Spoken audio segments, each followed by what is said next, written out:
నమస్తే. నీటిలోని తాబేలు నిగూఢ నిజాలు కూర్మావతారం ఏం చెబుతోంది అంటే, విష్ణువు కూర్మ రూపంలో అవతరించిన తిథి జ్యేష్ఠ బహుళ ద్వాదశి. ఆ రోజును కూర్మ జయంతిగా వ్యవహరిస్తారు. ఓవైపు హాలాహల జ్వాలలు, మరోవైపు కొండంత భారం. కానీ ఎక్కడా తొణకలేదు, ఇసుమంతైనా బెడకలేదు. ఆ నిశ్చలత్వం, ఆ నిశ్చయతత్వం, ఆ త్యాగం నిరూపమానం.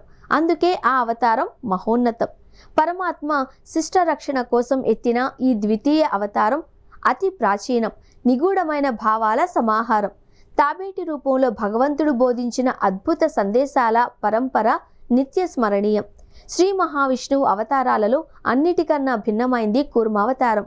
మిగిలినవన్నీ రాక్షస సంహారం కోసం ఉద్దేశించినవి. కానీ ఈ అవతారం లక్ష్యం వేరు. క్షీరసాగర మదన సమయంలో సముద్రంలోకి కుంగిపోతున్న మందర పర్వతాన్ని నిలబెట్టడానికి శ్రీ మహావిష్ణువు కూర్మావతారాన్ని ధరించాడు అన్నది అందరికీ తెలిసిన పురాణం కథ. ఇక్కడ ఎలాంటి పోరాటం లేదు, రక్తపాతం అస్సలు లేదు.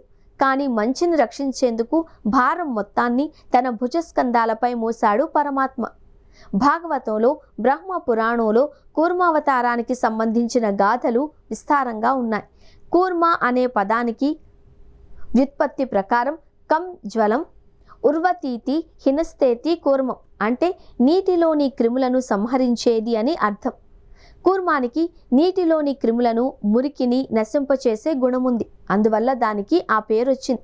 లౌకిక అర్థంలో సాధారణ నీటిలో ఉన్న క్రిములను నశింపచేస్తే, ఆధ్యాత్మిక కోణంలో భవసాగరంలో మునిగిన మనిషిలో ఉండే కామ, క్రోధ, లోభ, మోహ, మద మత్సర్యాలనే క్రిములను నశింపచేసేవాడు కూర్మనాథుడు అనే అర్థాన్ని చెప్పుకోవచ్చు. కూర్మం స్థిరత్వానికి ప్రతీక. జలంలో నివసించే తాబేలు తాను కదలాలి అనుకున్నప్పుడు మాత్రమే కాళ్లను కదిలిస్తుంది. అలా లేనప్పుడు నీటిలో స్తంభించి ఉంటుంది. ఇంద్రియాలను పూర్తిగా అదుపులో ఉంచుకొని అవసరమైనప్పుడు మాత్రమే వాటిని ఉపయోగించగలను అనే స్థిత ప్రజ్ఞతకు ఇది నిదర్శనం. అవసరమైనప్పుడు బహిర్ముఖంగా ఉన్న, నిరంతరం అంతర్ముఖంగా ఉండే చిత్తవృత్తికి కూర్మమే ప్రతీక. అది తన దేహంతో జలమంతా క్రీడిస్తున్నట్లు మనిషి కూడా విశ్వశక్తిలో ఓలలాడడం అనే సందేశము ఇందులో ఉంది. ఇలాంటి మహోన్నత భావాలకు సూచిక అయిన కూర్మం భగవత్ స్వరూపమని భక్తులు విశ్వసిస్తారు. సృష్టికర్త ఆయన బ్రహ్మ సృష్టి చేయడానికి పూనుకున్నాడు. దేనిని ముందుగా సృష్టించాలా అని ఆలోచించడం ప్రారంభించాడు. ఈ దశలో అన్యాపదేశంగా తన శరీరాన్ని కదిలించాడు. వెంటనే ఆయన శరీరం నుంచి కొన్ని ఋషి సంఘాలు పుట్టాయి. వారే అరుణులు, కేతులు, వాతరసనులు. ఆయన గోళ్ల నుంచి వైఖానసులు, వెంట్రుకల నుంచి వాలక్యులు జన్మించారు. అప్పుడే బ్రహ్మ శరీరంలోని సారమంతా ఒక పెద్ద కూర్మంగా రూపాంతరం చెంది నీటిలో సంచరించడం మొదలుపెట్టింది.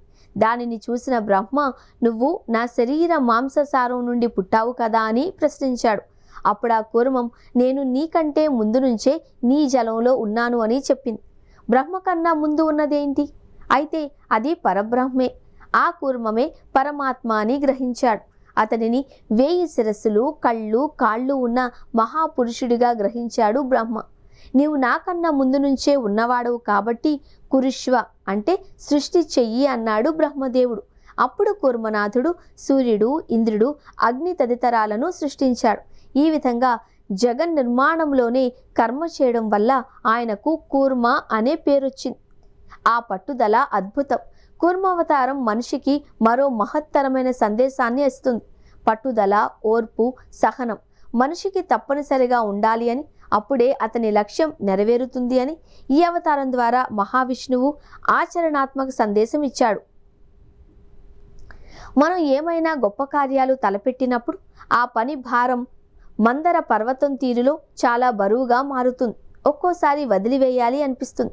దీనికి తోడు కార్యసాధనలో మనకు కలిగే అవాంతరాలు మందర పర్వతానికి కట్టిన వాసుకి సర్పం విడిచే విషజ్వాల లాంటిది. అవి మన పరిస్థితులను మరింత వేడెక్కిస్తాయి. ఇలా ఎన్ని సమస్యలు వచ్చినా పట్టు వదలకుండా స్థిరంగా ఉంటేనే అమృతం పుట్టినట్లు మన కార్యం విజయవంతమై ఆశించిన లక్ష్య సాధన అనే అమృతం పుడుతుంది అని కూర్మం సందేశాన్ని ఇస్తుంది. ఈ సందేశాన్ని అందిపుచ్చుకుంటే మానవ జీవితం అమృతమయం అవుతుంది అనడంలో సందేహం లేదు.